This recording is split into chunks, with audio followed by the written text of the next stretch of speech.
Bonjour à toutes, bonjour à tous. Bienvenue à ce premier nouveau webinaire de ce trimestre. Je vous souhaite bienvenue. On va laisser les participants arriver. Je vous remercie si vous voulez bien nous faire un petit coucou dans le chat pour nous dire que vous nous entendez bien. Voilà, je vous présente, si vous ne la connaissez pas encore, Fanny Faugeron, qui est sophrologue, relaxologue certifiée, qui a participé avec moi à des précédents webinaires pendant la période de confinement. Bonjour à toutes et à tous. Voilà, on vous laisse arriver tranquillement.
Alors, il est déjà 14h07.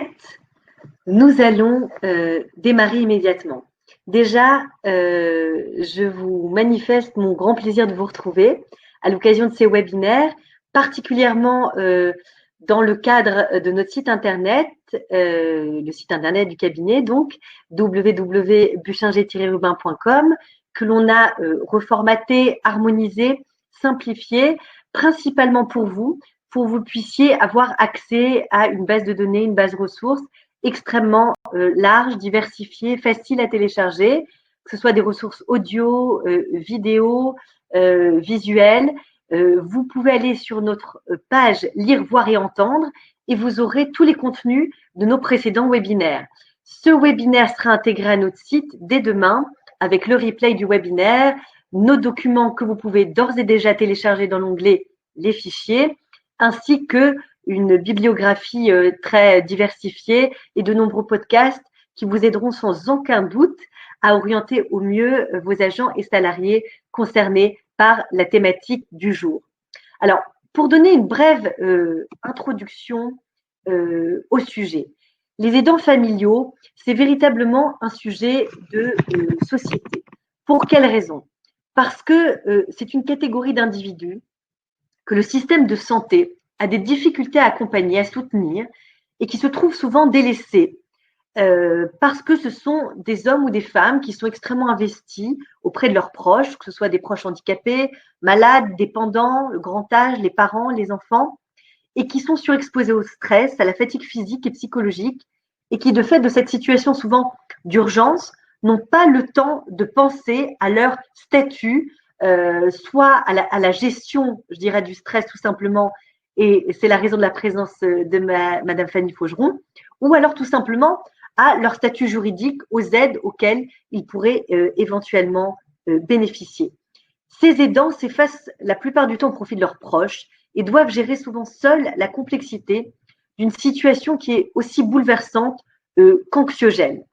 Ces personnes-là développent d'ailleurs souvent des risques multipliés de maladies chroniques.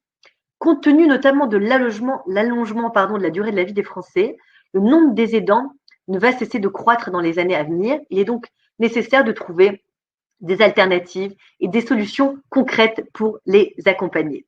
Vous n'êtes pas sans savoir que le 6 octobre, eh bien, c'est la journée nationale des aidants, et ce depuis à peu près 10 ans. Ils sont 11 millions à consacrer une grande partie de leur temps à une ou plusieurs personnes dépendantes. Et ce qui est extrêmement intéressant dans ce chiffre, et anxiogène, comme je viens de le dire, c'est que 6 sur 10, c'est-à-dire 6 sur 10 aidants, s'ignorent comme étant des aidants familiaux. C'est-à-dire que la question de la reconnaissance, elle est complexe parce qu'elle passe d'abord par une méconnaissance de leur propre situation par les aidants familiaux eux-mêmes. Et déjà, sur ce constat-là, j'aimerais avoir le regard de Fanny Faugeron, qui intervient très fréquemment en entreprise ou directement voilà, auprès de patients qui sont aidants familiaux. Est-ce que vous partagez ce constat, Fanny, à savoir qu'une grande majorité d'aidants ne se reconnaissent pas comme aidants?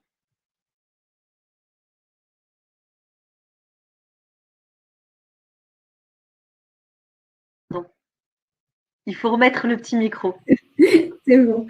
Oui, je disais effectivement, c'est juste dans la mesure où dans la vie d'un aidant, tout va se télescoper, c'est-à-dire qu'il y a un grand désir d'aider son proche en difficulté, mais il y a aussi bien évidemment un désir de réussir professionnellement, personnellement. Donc, la notion finalement de priorité est perdue parce qu'on est vraiment sur tous les fronts en même temps. Donc, on n'a pas forcément ce temps de prise de recul pour se repositionner en tant que tel et se dire effectivement, là, je traverse une situation de vie dans laquelle je deviens aidant et pour laquelle il va peut-être me falloir de l'aide. Hein, parce que tout ça se fait finalement au fil de l'eau. On ne devient pas aidant du jour au lendemain, ça va se faire aussi souvent progressivement. Et la charge de l'aide aussi peut monter en puissance progressivement. Donc, on ne réalise pas forcément tout de suite qu'on est dans ce statut de l'aidant. Il y a aussi, juste une précision, aussi beaucoup de culpabilité dans cette position, qui fait qu'on a aussi une difficulté à aller demander de l'aide, parce qu'on se sent responsable de tout dans cette situation. Merci beaucoup, Fanny. Donc, vous avez déjà donné quelques axes pour comprendre pourquoi les aidants eux-mêmes ne se reconnaissent pas comme étant des aidants familiaux. Et il m'importait vraiment de poser le sujet de cette manière-là, parce que certes, c'est un sujet national. Certes, aujourd'hui, nous avons une journée nationale des aidants familiaux. Je vais déployer, dans le cadre de ce webinaire, toutes les dispositions juridiques à même d'aider les aidants familiaux. Mais il faut savoir que très peu les utilisent. Ce n'est même pas un manque d'accès à l'information, c'est tout simplement, et je reviens à ça, et je me permets d'insister, du fait que les aidants ne se reconnaissent pas comme tels. J'aimerais vous poser une autre question en introduction, Fanny, à savoir que, en tout cas, savoir si vous partagez aussi ce deuxième constat, c'est que dans le cadre de mon travail, je rencontre deux types, je dirais, d'aidants. Ces aidants familiaux qui sont plongés dans ce stress, ces problématiques, l'articulation entre leur vie privée et leur vie professionnelle, le stress que ça engendre, le coût que ça engendre aussi financier, le coût humain pour les personnes qui sont aidées, mais le coût humain et physique et psychologique pour eux-mêmes. Et vous avez une autre partie qui, en effet, comme je viens de le dire, ne se reconnaissent pas comme aidants, mais bien plus que cela, n'osent pas en parler au sein de leur travail, ni à leurs assistants sociaux, puisque vous êtes le public principalement concerné à l'occasion de ce webinaire, encore moins à leur DRH, souvent peu à leur manager, parfois quand ils dirigent une petite équipe, un petit peu au sein de leur équipe, mais il y a une forme, je dirais, que moi j'ai ressenti en tant que juriste, à travers les personnes que je reçois, une forme de honte. C'est quelque chose qu'on cache, le fait d'être aidant familial. Est-ce que vous partagez mon sentiment, en tout cas issu de ma pratique? Alors, dans les rencontres que j'ai pu faire, et effectivement dans les personnes que j'ai pu rencontrer, on peut effectivement percevoir cela dans la mesure où il y a une telle injonction finalement sociale de réussite, de performance, d'engagement dans son activité professionnelle, que le fait d'avoir une tâche, si on peut l'appeler comme ça, supplémentaire au sein de sa sphère familiale, peut être perçu comme quelque chose qui va venir empiéter en fait sur la vie active et donc rendre la personne peut-être moins disponible. En tout cas, elle peut s'imaginer être moins disponible, ou en tout cas, elle peut avoir peur qu'on la perçoive comme moins disponible pour son activité professionnelle.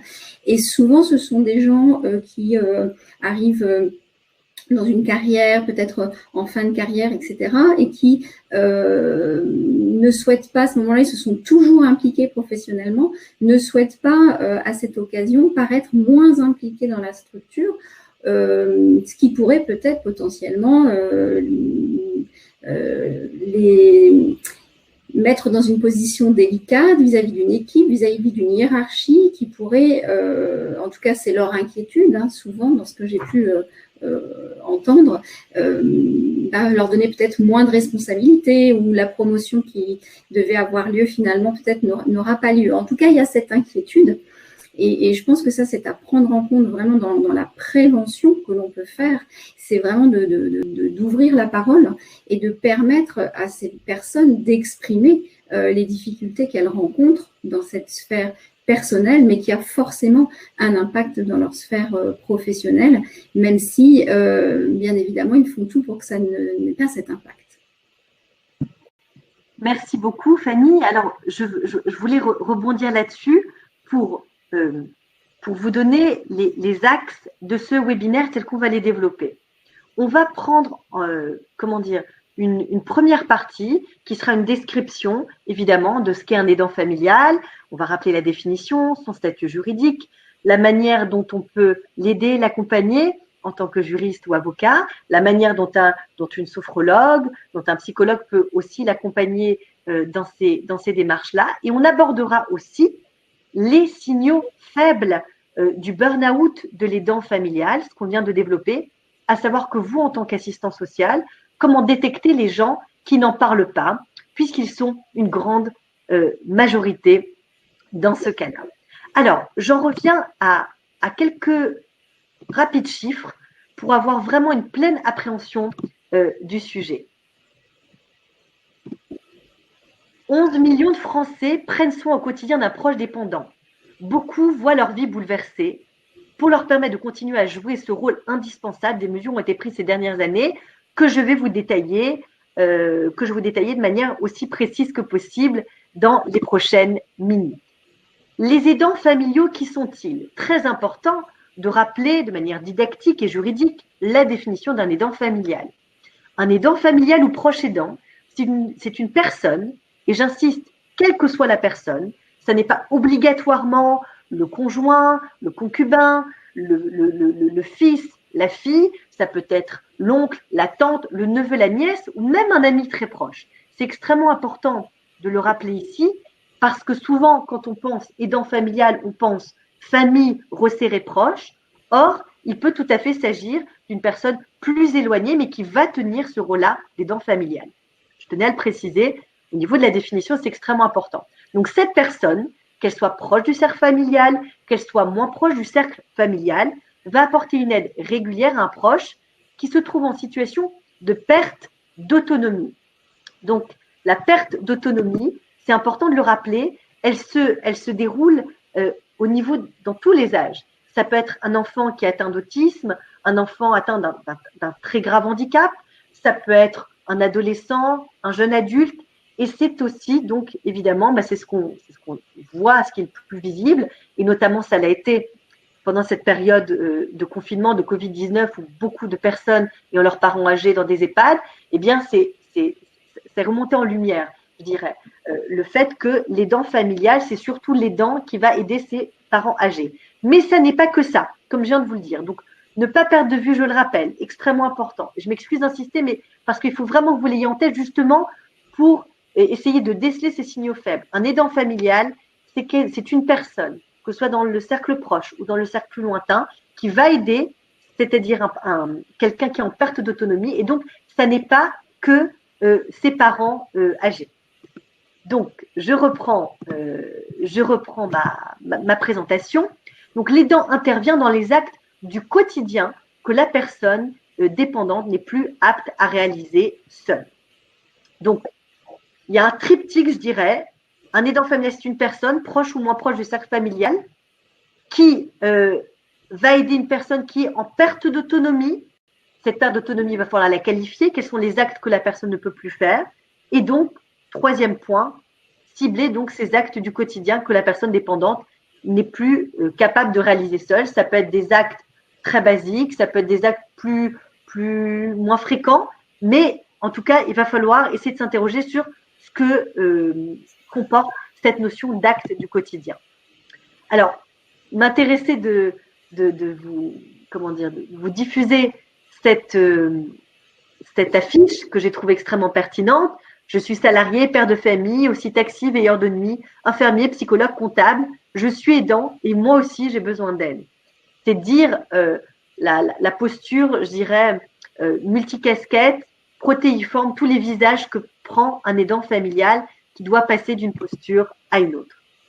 Très important, et ça concerne ce chiffre-là, est en plein cœur donc, du titre de ces webinaires, à savoir le burn-out des aidants familiaux quand la vie privée déborde sur la vie professionnelle. Pourquoi? 40% des aidants occupent un emploi salarié. D'après les chiffres officiels, 8,3 millions de personnes aident régulièrement un proche en perte d'autonomie dans notre pays. Alors là, je vous ai mis un petit, un portrait, je dirais, d'une aidante familiale qui s'appelle Isabelle Champion, qui est aidante à la fois d'une mère atteinte d'Alzheimer et en même temps de son fils adolescent qui est atteint d'une maladie génétique rare.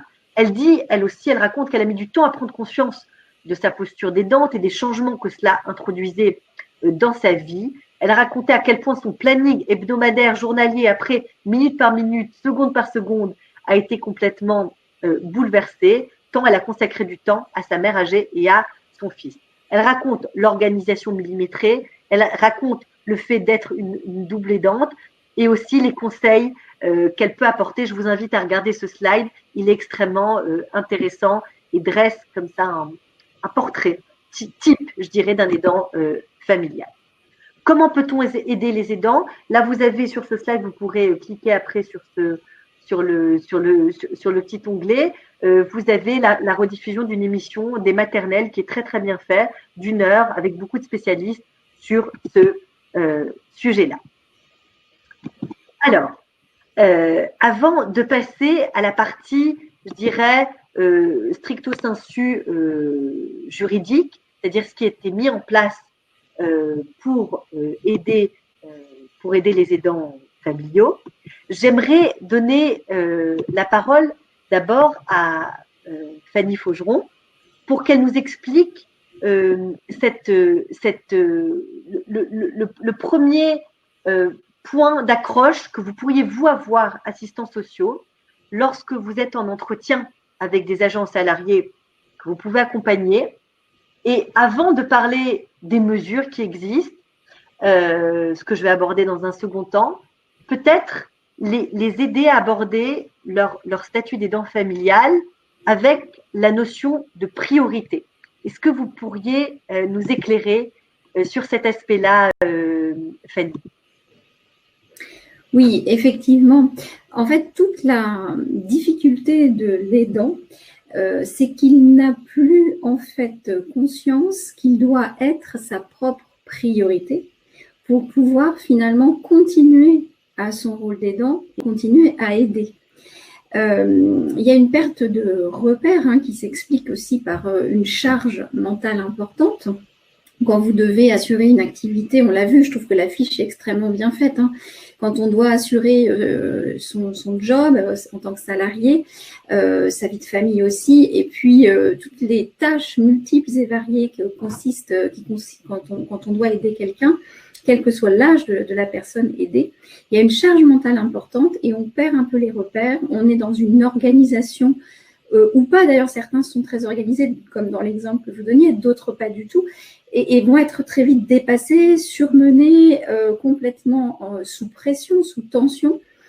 Et finalement, c'est de les ramener finalement à eux. J'avais donné déjà cette image dans un précédent webinaire qu'on avait animé ensemble au printemps. Mais quand vous êtes dans l'avion, on vous dit toujours, pour les mesures de sécurité, de mettre votre propre masque à oxygène d'abord, avant de mettre celui de l'enfant qui est assis à côté de vous. On pourrait symboliser qui est la personne que vous aidez. Si vous ne prenez pas soin de vous, si l'aidant n'a pas rétabli cette priorité et pris soin de lui-même dans un premier temps, il ne pourra pas aider son proche sur le long terme. Je peux vous donner aussi une autre image, c'est vraiment de l'inviter à faire cette comparaison entre un sprint et une course de fond. On peut courir un 100 mètres, mais c'est difficile effectivement si on ne récupère pas de gagner une course de fond. Donc là, c'est vraiment de lui faire changer de regard sur la situation, puisque la personne finalement, entre ce désir d'aider, ce désir de réussite, va certes s'épuiser très vite, se brûler.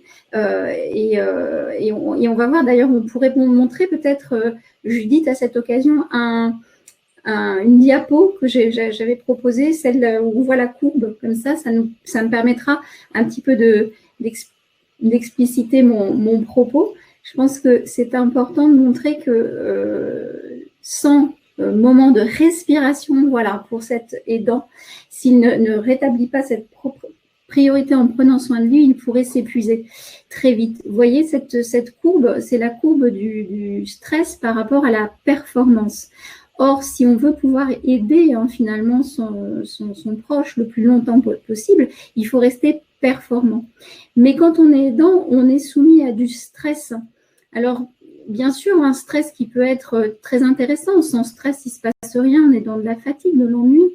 Mais avec un stress, on est déjà dans de la stimulation et on va être pendant une certaine période dans une zone de réalisation, de performance où on va arriver à tout gérer, à être à peu près sur tous les fronts.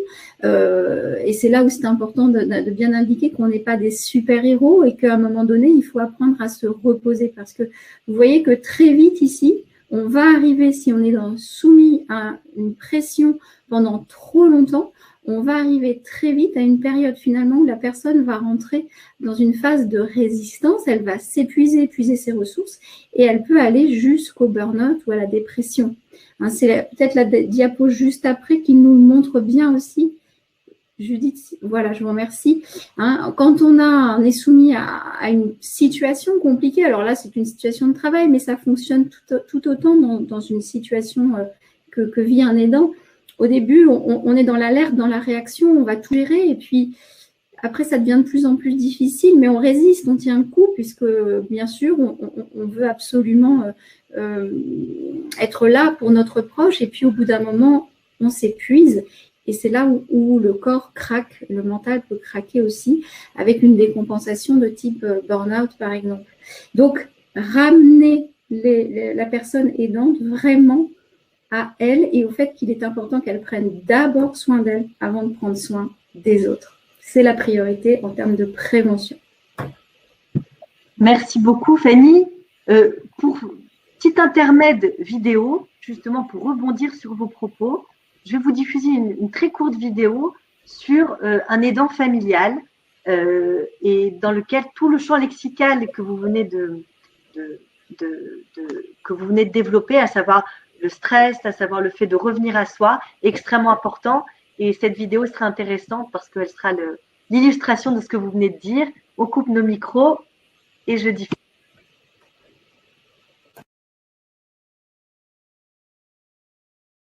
Dimanche, ce sera la journée nationale des aidants, 10e édition. Elle se tiendra dans un contexte particulier. En effet, ça a été confirmé cette semaine. Ces personnes qui aident un proche handicapé ou malade auront désormais droit à un congé rémunéré. Elles sont 11 millions, autrement dit un Français sur 6. Le reportage d'Étienne Prigent et Jean-Claude Martin et Philippe Évêque sur leur rôle fondamental et leur quotidien si difficile. Atteint d'une myopathie depuis la naissance, Rudy Choron, 29 ans, passe en moyenne 2 à 3 jours par semaine chez son frère Julien. On peut dire que vous êtes inséparables en quelque sorte. Bah oui, c'est exactement ça, demander aux gens, oui. Tous les deux ont créé un blog de voyage. Régulièrement, ils vont tester l'accessibilité des villes en France, à l'étranger. Le métro est totalement accessible en fauteuil, bah c'est super. Depuis 10 ans, Rudy se déplace en fauteuil roulant. Ses muscles sont de plus en plus faibles et son besoin d'assistance toujours plus grand. Tout ce qui est toilette, l'alimentation, l'habillage, aller au WC aussi, bien sûr. On s'occupe de tout plein de choses au quotidien et il y a une fatigue qui s'installe. Presque 2 journées en une. L'investissement est psychologique et physique.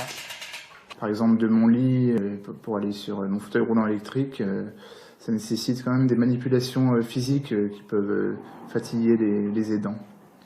Les petits riens du quotidien, comme préparer une brosse à dents, une accumulation sur la durée qui peut parfois mener à l'épuisement. Il peut arriver qu'ils prennent la forme de colère, il faut dire, c'est humain. Il y a des fois, moi, où vraiment je peux arriver à péter un plomb. Pas à cause de mon frère, pas par rapport à cette relation. Le reste du temps, Rudy vit chez ses parents. Sa mère, qui n'a plus travaillé depuis sa naissance, touche aujourd'hui une allocation de 1 000 € par mois, officiellement pour 6 heures d'aide par jour. Moments de fatigue, oui, il y en a, c'est évident, c'est obligatoire. Il y a aussi des moments un peu de culpabilité aussi. Donc, je veux dire, j'avais l'habitude de faire certaines choses que je fais moins, pas plus, mais moins quand même. Voilà, donc il y a certaines choses qui sont spéciales quand on est aidant. Il y a des sentiments que les autres ne vont pas avoir. D'où le besoin de souffler comme ces aidantes, qui se retrouvent 1 à 2 fois par mois. Janine Thiebaud, 84 ans, s'occupe de son mari, malade d'Alzheimer depuis 12 ans. Je n'accepte toujours pas. Je n'accepte pas la maladie. Ici, elle peut échanger, jouer, chanter. Là, on est un groupe d'amis, on a vécu les mêmes choses. Il y a du sourire. Il y a du sourire et puis elle me téléphone, elle vient me voir aussi. En France, ils sont 11 millions d'aidants familiaux qui, eux aussi, ont de temps en temps besoin d'être aidés.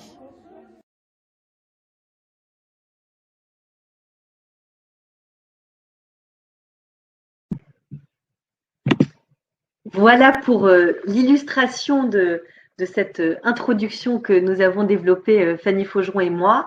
Vous voyez, cette vidéo cumule toutes les notions que nous avons abordées, la culpabilité, le stress, la colère. Et ce qui est très intéressant aussi, c'est que cette vidéo met en lumière ce qu'on pourrait nommer là, alors on va rentrer tout de suite dans le juridique, à savoir les aidants qui sont des aidants naturels, comme le frère de ce jeune homme, et des aidants qu'on pourrait qualifier d'aidants salariés, soit parce qu'ils touchent une rente, comme cette maman qui a arrêté de travailler.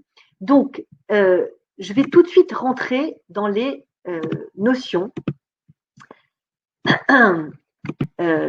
extrêmement intéressantes et sur lesquelles il vous faut un éclairage et des connaissances pour pouvoir orienter au mieux les personnes que vous rencontrez. Donc, cette vidéo met en avant que vous avez deux sortes d'aidants. Vous avez d'abord un aidant naturel. Alors, l'aidant naturel, jusqu'à présent, on parlait des aidants, mais donc ce statut d'aidant n'existait pas. Pour la première fois depuis l'année dernière, il y a eu un décret de loi pour l'adaptation de la société au vieillissement, le décret ASV que je vous publierai sur notre site internet, qui précise les modalités de l'assouplissement et de l'élargissement du congé de soutien familial pour les aidants, qui existait déjà, et qui va permettre aux aidants naturels de concilier une activité professionnelle et l'accompagnement d'une personne âgée dépendante. Alors, ce qui est intéressant dans cette notion d'aidant naturel, c'est que précisément, elle vise le public dont nous avons parlé, Fanny et moi-même, en deuxième point, c'est-à-dire ceux qui ne veulent pas en parler à leur travail, ceux qui ne veulent pas en informer leur hiérarchie ou les assistants sociaux. Donc, eux ont la plupart du temps un statut d'aidant naturel.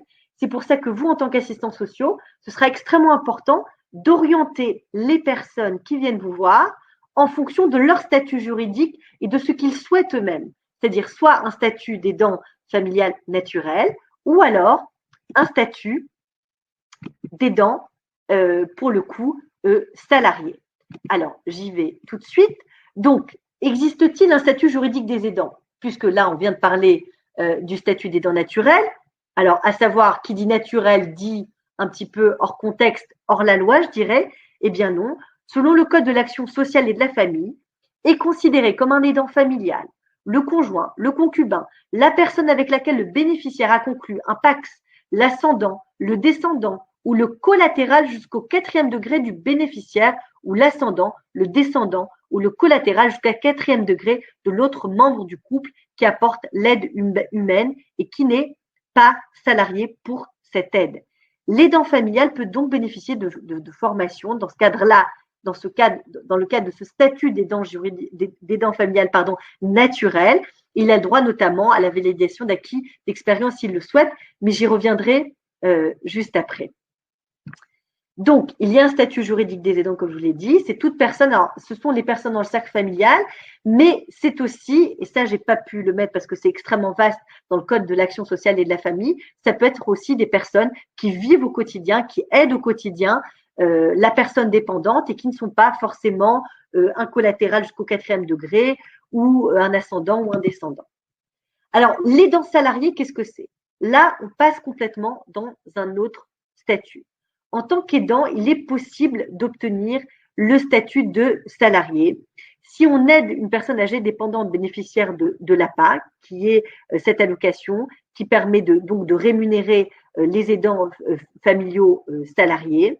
Si on aide une personne en situation de handicap bénéficiant de la prestation de compensation de handicap, si vous n'êtes ni le conjoint, ni la conjointe, ni le concubin, ni la concubine, ou la personne ayant conclu avec elle un pax, ni son obligé alimentaire au 1er degré, dans le cas des personnes en situation de handicap. Et là, je m'arrête parce que c'est extrêmement intéressant. C'est que la notion, le statut juridique de l'aidant naturel restent dans la sphère familiale, même très, très éloignés, les neveux, les nièces, etc. Donc, dans ce cadre-là, on ne peut pas vraiment intégrer des gens qui sont extérieurs au cercle familial. Par contre, dans le cadre du statut d'aidant salarié, on peut intégrer quelqu'un qui n'est ni le conjoint, ni la conjointe, ni le concubin, ni la concubine. Donc, c'est extrêmement intéressant. Il faut que vous ayez bien ça en tête. Les dents naturelles, les dents familiales naturelles, il fait obligatoirement partie de la sphère familiale, même très lointaine. Et les dents salariées, peut-être quelqu'un qui soit hors sphère familiale. Voilà. Ces conditions ne s'appliquent pas lorsque la personne en situation de handicap qui emploie les dents salariées nécessite une aide totale pour la plupart des actes essentiels et une présence due à un besoin de soins constant ou quasi constant. Donc, il faut voir qu'il y a quand même une sorte de minoration à ce statut d'aidant salarié, à savoir qu'une personne qui a à son domicile quelqu'un qui est en état de grave handicap et qui dispose déjà de soins à domicile extrêmement importants pour la quasi-totalité des actes quotidiens ne pourra pas bénéficier de ce statut d'aidant familial salarié. Donc voilà, l'aidant familial salarié, c'est véritablement si vous devez vous occuper de la personne en situation de handicap ou âgée à votre domicile et que vous n'avez pas d'aide à la personne qui va pouvoir pallier, qui va pouvoir vous aider dans cette démarche-là. Ce qui veut dire que sur le plan légal, les aides ne se cumulent pas forcément. Alors, je continue. Donc, à savoir, donc, on a vu le statut d'aidant naturel, on a vu le statut d'aidant salarié. Maintenant, est-ce qu'on peut obtenir un dédommagement? Vous voyez, un dédommagement ponctuel si on aide un proche. Tout membre de la famille qui assiste un proche en situation de handicap, bénéficiaire de la prestation de compensation du handicap, peut être dédommagé. Comment est-ce qu'on procède? On indique par courrier au Conseil général du département qui verse la prestation de compensation du handicap, les identités de l'aidant et de l'aidé ainsi que leurs liens de parenté. Et le dédommagement d'un aidant familial est au maximum de 85% du SMIC horaire sur la base de 35 heures par semaine. Les sommes perçues dans ce cadre doivent être déclarées aux impôts. Donc, vous voyez, en lisant ça, et après j'y reviendrai de manière plus approfondie, c'est que les aides qui sont proposées, elles sont tout à fait pertinentes, mais elles ne sont pas très élevées. Ce qui fait que quelqu'un qui travaille et qui a un salaire au-dessus du SMIC, ou par exemple au-dessus de la barre des 2000 euros, va rarement renoncer au fait de continuer à travailler tout en aidant la personne dont il a la charge au sein de son foyer. Et c'est là que va se nouer un paradoxe, une difficulté, une source de stress extrêmement importante, à savoir que cette personne ne peut pas renoncer à son salaire puisqu'il est trop intéressant, parce que s'il y renonce, il va devoir se contenter d'aides qui seront trop minimes pour vivre lui-même et pour aider la personne qu'il a à son domicile. Et donc, il va se retrouver, comme l'a expliqué Madame Fanny Faugeron, à savoir dans ce set de tambour de machine à laver, je dirais, où il aura beaucoup de difficultés à délimiter à la fois sa vie privée et sa vie professionnelle. Donc, je termine là-dessus tout de suite justement pour vous passer la parole, Fanny, pour savoir comment est-ce qu'on peut rétablir cette distinction. Mais avant de vous passer la parole, j'attire votre attention à vous, assistants sociaux, sur ce que je viens de dire, à savoir que oui, un statut juridique existe. Il y a même le statut d'aidant naturel est encadré, le statut d'aidant salarié est encadré, même des dédommagements ponctuels sont possibles, mais on se rend compte que, évidemment, ils sont plafonnés et que, de fait, les personnes qui ont un salaire suffisamment important ne renonceront pas à leur vie professionnelle au profit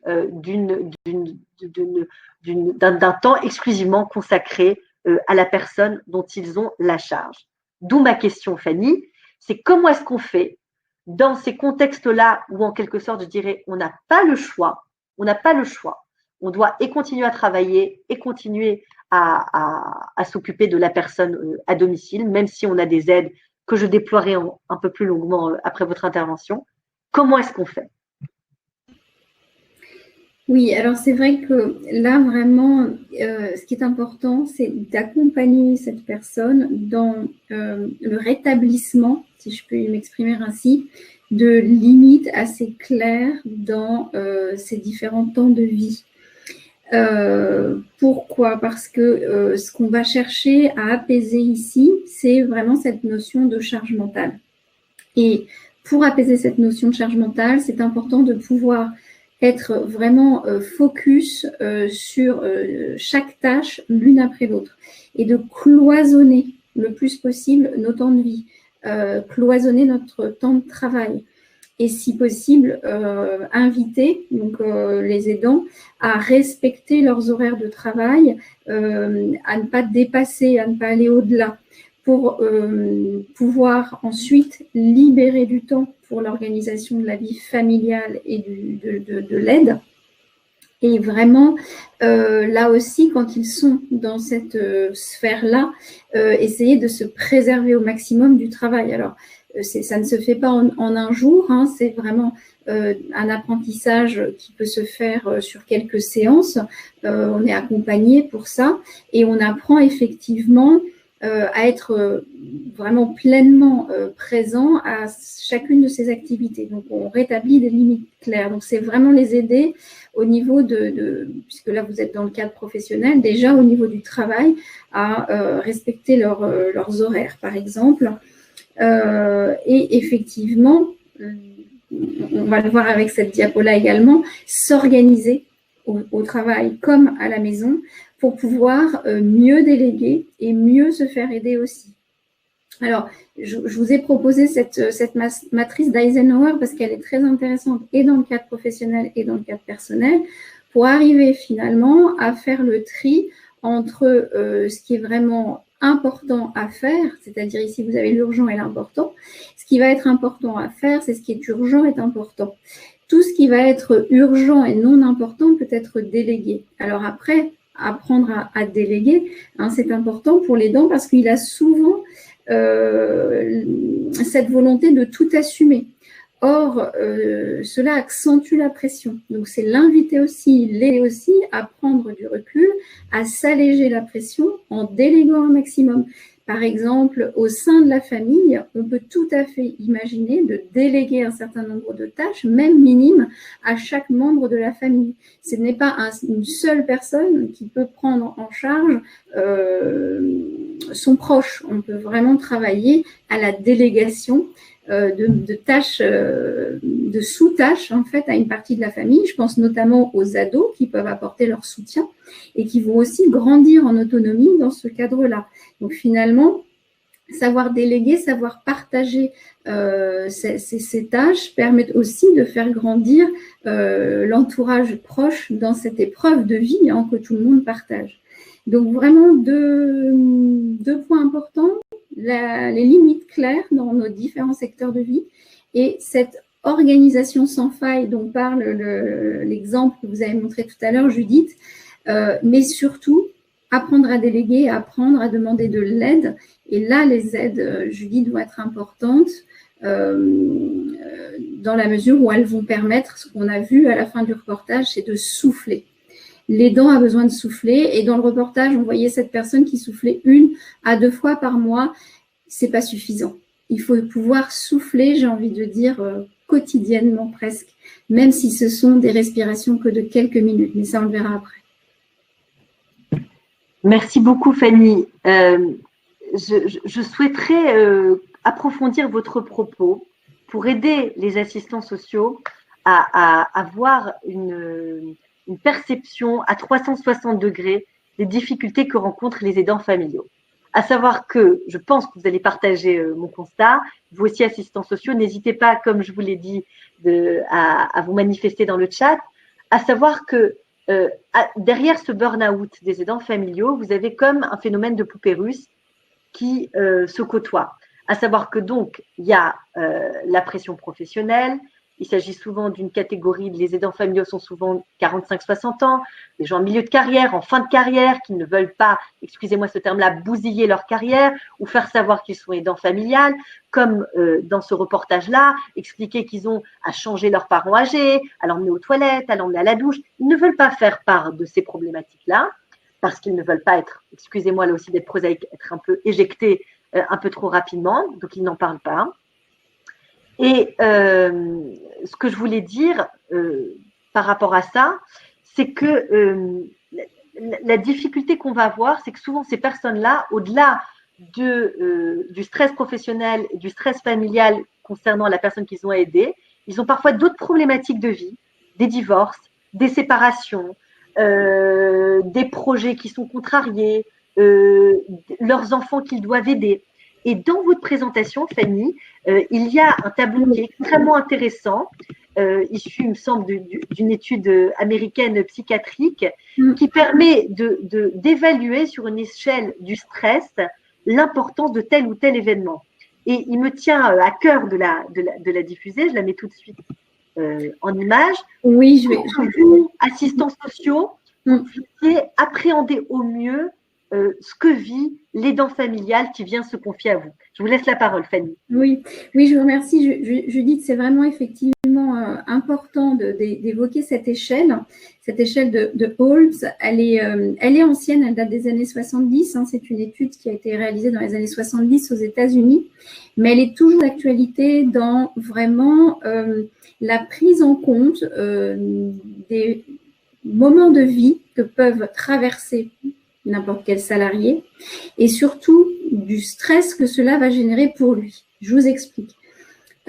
Suite à cette étude, ça a permis vraiment de classifier les événements du quotidien en fonction du niveau de stress qu'ils peuvent apporter dans la vie et de les scorer. Alors, bien évidemment, on arrive avec un score de 100, c'est-à-dire le maximum de l'échelle, avec effectivement le décès d'un conjoint. La perte d'un conjoint, ça va être l'événement qui va être le plus stressant.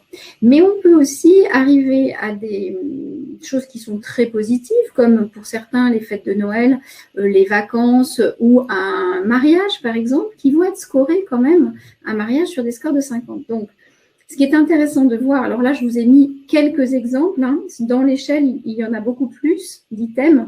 Et chaque item est scoré de cette manière-là. L'item, notamment, je repérais ça tout à l'heure, changement dans la santé d'un membre de la famille, qui est clairement ce que traverse un aidant, il est déjà scoré à 44. Donc, si je suis aidant et que je suis scorée déjà à 44 quand j'ai cet événement dans ma vie, et qu'en plus, je suis en train de vivre un divorce, 44 plus 63, on est déjà à plus de 100. L'avantage de cette échelle, c'est de se dire, voilà, sur 12 mois, sur une année à peu près, à combien d'événements stressants la personne a été exposée. Et ça va être prédictif, en fait, d'un certain nombre de maladies psychosomatiques, de problèmes de santé et d'un stress élevé. On peut aller jusqu'à 300 points quand on cumule un certain nombre de difficultés, mais déjà au-delà de 100 points, on est déjà dans une période de vie qui peut être une période de vie très fragilisante et qui peut mener à de grandes difficultés.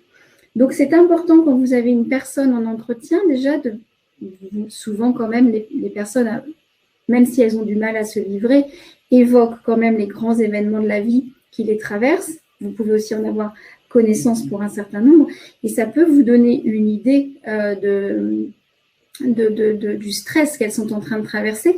Et donc, ce sont des signaux, tout ça, qui vous permettent de dire attention, alerte, cette personne potentiellement est en danger d'avoir des difficultés type, comme on a vu tout à l'heure sur la diapo précédente, type décompensation, ça peut aller jusqu'au burn-out là aussi.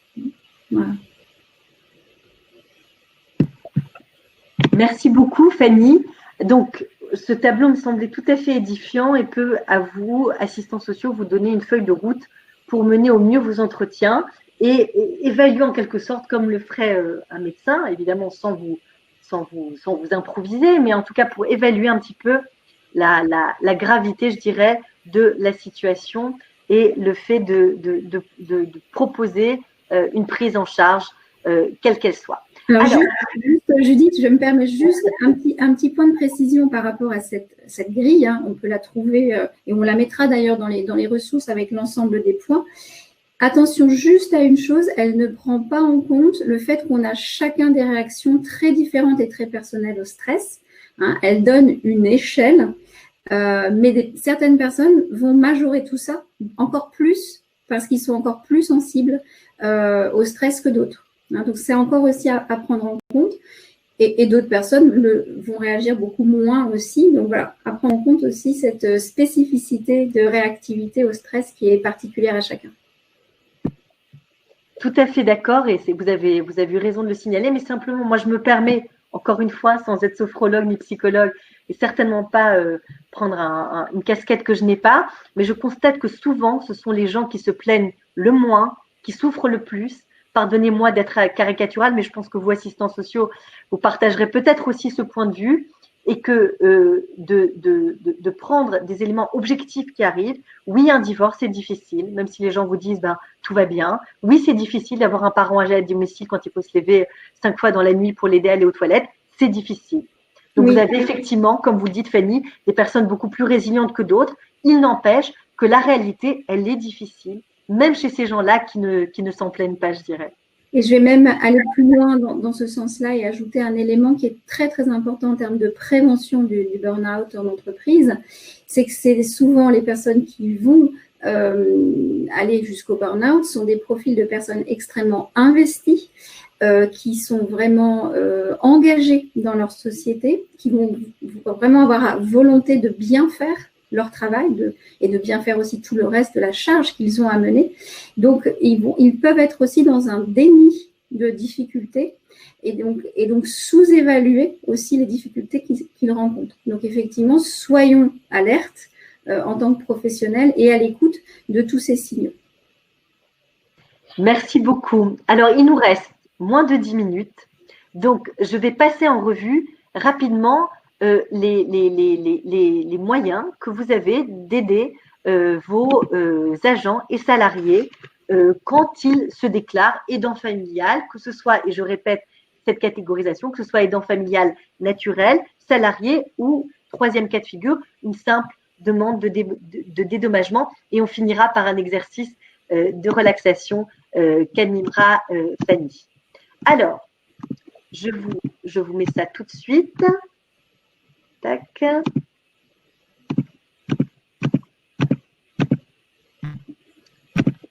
Alors, vous avez plusieurs possibilités d'aider les aidants familiaux qui viennent vous voir. Vous pouvez leur proposer plusieurs axes d'action et de réflexion. Il y a tout d'abord celle de prendre un congé spécifique. Alors, comment est-ce que ça s'articule ? C'est ce qu'on appelle le congé de proche aidant. Alors, vous avez deux types de congés très importants et à ne pas confondre. Vous avez leur mode d'emploi dans l'onglet « Les fichiers » et vous aurez de plus amples documentation sur notre site Internet. Le congé de proche aidant, à ne pas confondre avec le congé de solidarité familiale. Je m'explique. Le congé de proche aidant, il ne peut pas être refusé par l'employeur si vous êtes salarié. Il faut 1 an minimum d'ancienneté. Lorsque vous devez vous occuper d'un membre de votre famille ou de toute personne âgée ou handicapée que vous soutenez régulièrement et souvent pour les actes de la vie quotidienne. C'est un congé de 3 mois, renouvelable, 1 an maximum dans votre carrière, qui peut, si l'entreprise l'accepte, être transformé en temps partiel ou pris de façon fractionnée. Sauf crise grave, la demande doit être faite au moins 1 mois à l'avance par écrit, avec une attestation sur l'honneur de vos liens avec la personne aidée. C'est-à-dire que, encore une fois, je précise, vous pouvez être proche dans la sphère familiale, un petit peu moins proche dans la sphère familiale un peu plus diluée, ou simplement ne pas faire partie de la sphère familiale. Voilà. Il faut bien évidemment, sur plan légal, pour que ce soit accepté, pour que ce congé de proche aidant soit accepté, une copie de la décision justifiant du taux d'incapacité permanent de la personne, qui doit être d'au moins 80%, et il faut qu'elle bénéficie de l'allocation personnalisée d'autonomie. Donc, congé de proche aidant, oui, mais 2 critères cumulatifs obligatoires, et vous pourrez monter, voler, descendre. Si vous ne cumulez pas ces 2 critères, vous n'y arriverez pas. Il faut que la personne puisse bénéficier de l'APA, de cette fameuse allocation au niveau de la caisse d'allocation familiale et qu'elle ait un taux d'incapacité permanente de plus de 80%. Si la personne que vous aidez ne remplit pas ces deux critères, vous ne pourrez pas bénéficier de ce congé. Ensuite, la difficulté aussi, c'est que ce congé n'est pas rémunéré et c'est la raison pour laquelle, même s'il peut être très intéressant sur le papier, une très très faible proportion d'aidants le prennent, seulement 2%.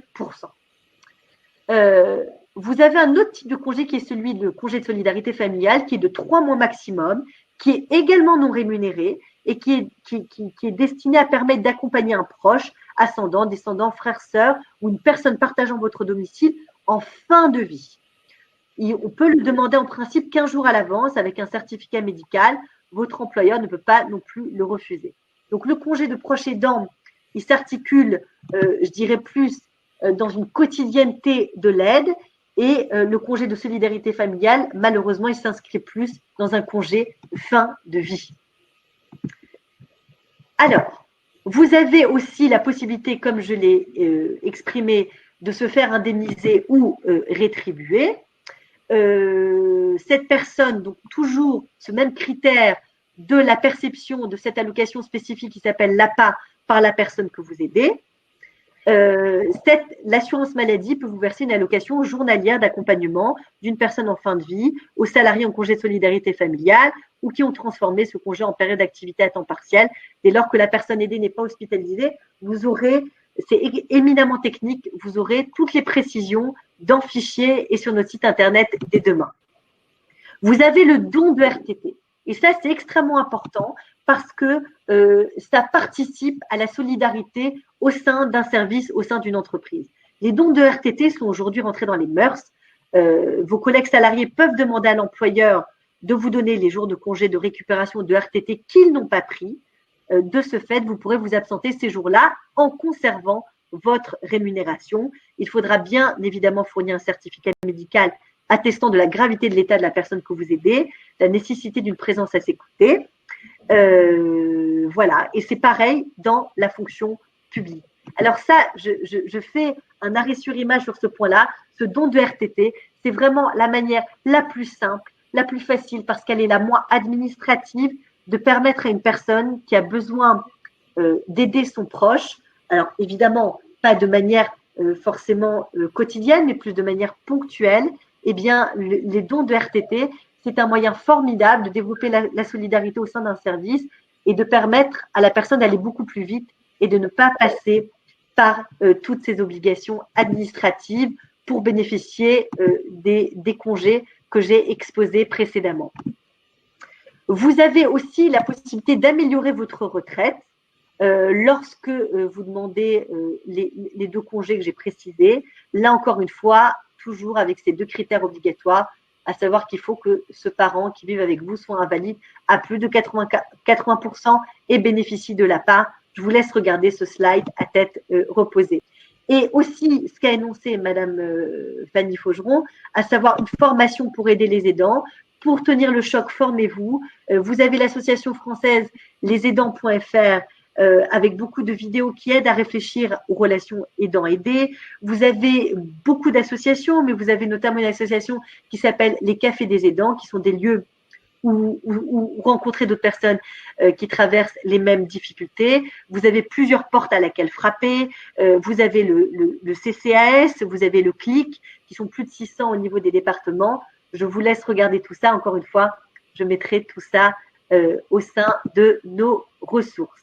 Voilà, donc n'hésitez pas, vous allez sur notre site internet dès demain, sur l'onglet Lire, voir et entendre, et vous aurez vraiment tous la documentation à la fois technique pour obtenir toutes ces aides et sous un angle plus psychologique avec la présentation de Madame Fanny Faugeron. Alors Fanny, pour terminer, moi ce que je vous propose, il est 15 heures, mais on va se laisser quand même la possibilité quelques instants que vous nous proposiez un petit exercice que les assistants sociaux ici présents pourraient proposer, d'ailleurs dans le cas des entretiens qu'ils mènent pour aider les personnes qu'ils ou elles reçoivent à éviter les sortes de ruminations mentales et aussi à pouvoir abaisser le propos puisque vous le savez, vous assistants sociaux, nous professionnels, quand les personnes viennent pleines des problématiques et de leur vie professionnelle et de leur vie professionnelle et de leur vie personnelle, ils sont souvent dans la confusion, soit de manière, parfois ils sont un peu atones, ils ont du mal à exprimer les choses tant ils sont sous le poids de la charge mentale, je dirais, ou du stress, ou parfois ils sont dans un état parfois d'excitation où ils n'arrivent pas à décorréler le principal de l'accessoire. Et là, je vous propose d'écouter Fanny qui va nous proposer donc un exercice pour tenter au début d'un entretien de faire baisser la pression et de pouvoir cibler au mieux les besoins de la personne que vous recevez. Oui, effectivement, c'est vraiment l'idée, c'est de leur permettre de revenir dans les sensations corporelles pour que le mental se calme. C'est important vraiment quand on est vraiment submergé par nos ressentis, débordé par nos responsabilités. Ça peut fonctionner aussi quand on se sent débordé au travail. Vous pouvez aussi l'utiliser pour vous. L'idée étant toujours de revenir à soi quelques instants, même si c'est quelques minutes, et de ne pas attendre la fin de la journée, ne pas attendre d'être épuisé, de craquer, pour récupérer. Et on est toujours, dans ces cas-là, ensuite, beaucoup plus performant, beaucoup plus clair, et on arrive à mieux s'exprimer, à mieux réaliser notre tâche au travail, peut-être du coup à partir quelques minutes plus tôt et avoir plus de temps pour nous, pour notre aidant. Voilà, c'est l'objectif de cet exercice.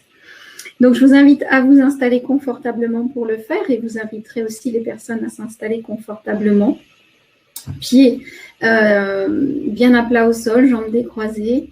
Si vous êtes OK avec cette idée, je vous invite à fermer les yeux, sinon vous pouvez regarder devant vous un espace neutre.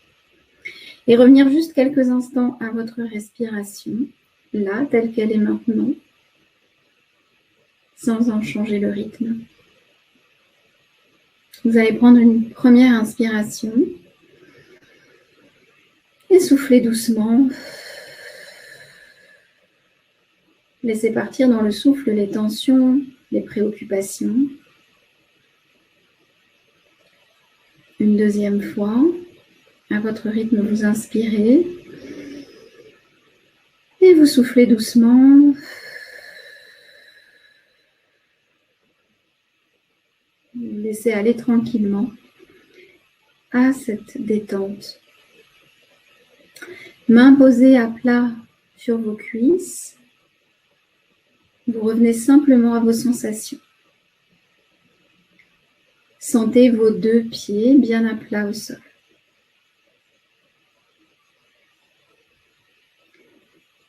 Sentez tranquillement l'arrière de vos cuisses au contact de la chaise.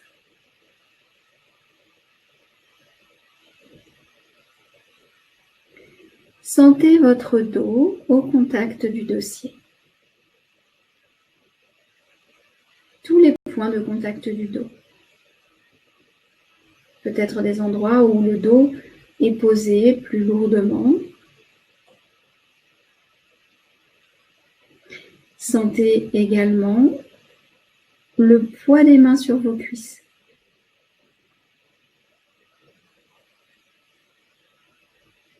Sentez leur volume.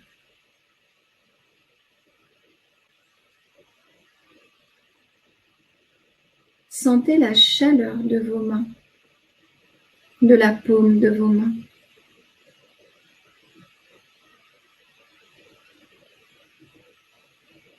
Sentez vos pouces.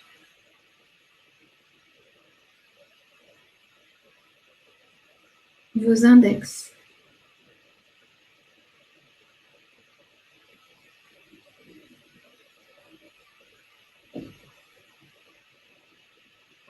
Sentez à nouveau tout le poids des mains, de plus en plus lourd. Puis sentez tout le poids du corps.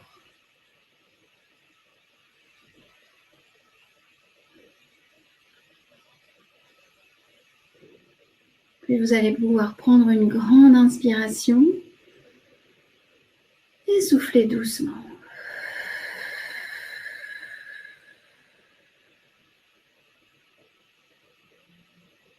Et tranquillement, réouvrir les yeux.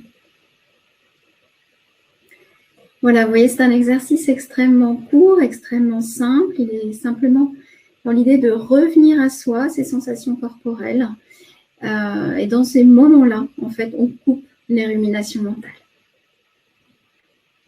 Merci beaucoup Fanny pour cet exercice extrêmement relaxant et apaisant que j'ai fait avec vous là en direct live. Et donc, vous voyez, c'est peut-être pas très consensuel, mais je pense que vous, en tant qu'assistants sociaux, vous pouvez amorcer vos entretiens de cette manière-là. Ça rapporte du calme, ça rapporte de la sérénité, de la clarté d'esprit pour mieux cibler ces problématiques ô combien nombreuses qui concernent les aidants familiaux. Donc, je rappelle, avant de terminer, les 15h07, merci de votre présence, c'est qu'il est extrêmement important d'abord de savoir quelle est la posture de la personne, comme on l'a dit en introduction. Est-ce que c'est une personne qui se revendique comme étant un aidant familial ou est-ce que c'est une personne, comme l'a dit Fanny, qui est plutôt dans des signaux faibles, qui n'ose pas se dire à elle-même qu'elle est véritablement aidant familial? Est-ce que c'est une personne qui souhaite rester dans un statut d'aidant familial naturel ou c'est plutôt quelqu'un qui est complètement débordé entre sa vie privée et sa vie professionnelle et qui souhaite se consacrer exclusivement à la personne qui doit être aidée dans ce cas, penser avec la personne un statut d'aidant familial salarié ou alors, troisième cas de figure, est-ce une personne qui souhaite un dédommagement? Et il y a un quatrième cas qu'on a évoqué rapidement, qui est celui de pouvoir participer à un partage d'expériences au sein de cercles de parole ou alors participer à des formations qui puissent aider ces aidants familiaux ponctuellement. En tout cas, les ressources sont extrêmement nombreuses, tant sur le plan financier que sur le plan des outils, donc que je vous déploierai aussi exhaustivement que possible au sein de notre site internet. Je voulais vous dire que pour notre part, au sein du cabinet, nous développons les partenariats avec vos structures privées et publiques pour implémenter ce que nous faisons déjà bien et qui vous plaît, qui rencontre du succès, à savoir nos webinaires, les consultations juridiques gratuites et notamment des cercles de parole que je vais commencer à initier dans certaines structures parce qu'il y a des sujets qui touchent au cœur beaucoup de personnes, une personne sur deux, je dirais. C'est à la fois le sujet des divorces et des séparations et le sujet des aidants familiaux. Comme on l'a dit en termes de chiffres, c'est une personne sur 6, sans compter les personnes qui ne se déclarent pas comme étant des aidants familiaux. Donc, si vous le souhaitez, vous pouvez me contacter sur mon adresse mail que vous avez, que vous pouvez trouver sur notre site judith@buchinger-rubin.com.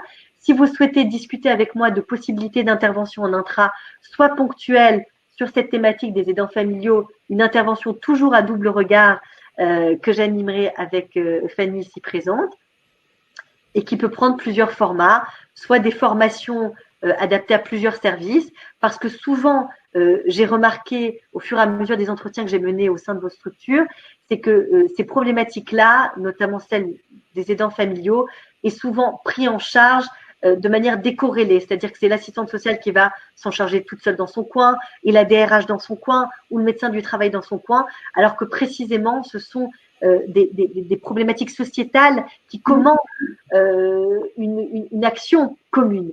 Donc, nous avons envisagé, préparé des programmes de formation transversaux qui s'adressent à plusieurs services en même temps. Et ça marche très, très bien, je vous le dis, pour l'avoir fait dans quelques structures.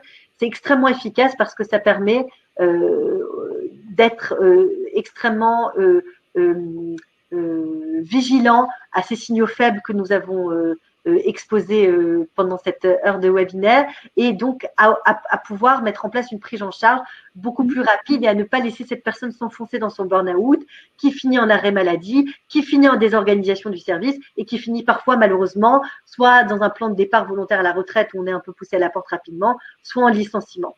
Donc il y a plein de techniques préventives qu'on peut mettre en œuvre au sein de vos structures si vous le souhaitez pour vous aider sur cette thématique-là ô combien prenante des aidants familiaux. Il est 15h10. Je vous souhaite une excellente après-midi. Je vous remercie pour votre écoute, votre attention. Encore une fois, l'objectif de ce webinaire, c'était de vous transmettre la substantifique moelle, je dirais, du sujet, de vous donner les focus les plus importants pour appréhender au mieux cette problématique lorsque vous recevrez des aidants familiaux. Fanny, je vous laisse peut-être le mot de la fin si vous voulez rajouter quelque chose. Oui, tout simplement, les aider à revenir dans leurs priorités. Tout simplement, je crois que ce sera le mot de la fin pour moi, pour qu'ils puissent vraiment réenvisager la situation calmement avec ce que Judith a évoqué, puisqu'il y a toute une palette finalement d'aides qu'on ne connaît pas assez. Mais pour ça, il faut pouvoir se repositionner, savoir effectivement ce qu'on est prêt à partager, à communiquer sur la situation. Voilà. Merci beaucoup. À très bientôt. Je vous dis à bientôt voilà, pour les prochains webinaires tous les jeudis de 14h à 15h et ce jusqu'au 17 décembre. N'hésitez pas à communiquer auprès de vos collègues assistants sociaux ou d'autres services parce que j'ai eu à cœur de mettre en place un planning de webinaire sur des sujets très sociétaux et qui peuvent concerner beaucoup de services. Donc, n'hésitez pas à partager. À très bientôt. Au revoir.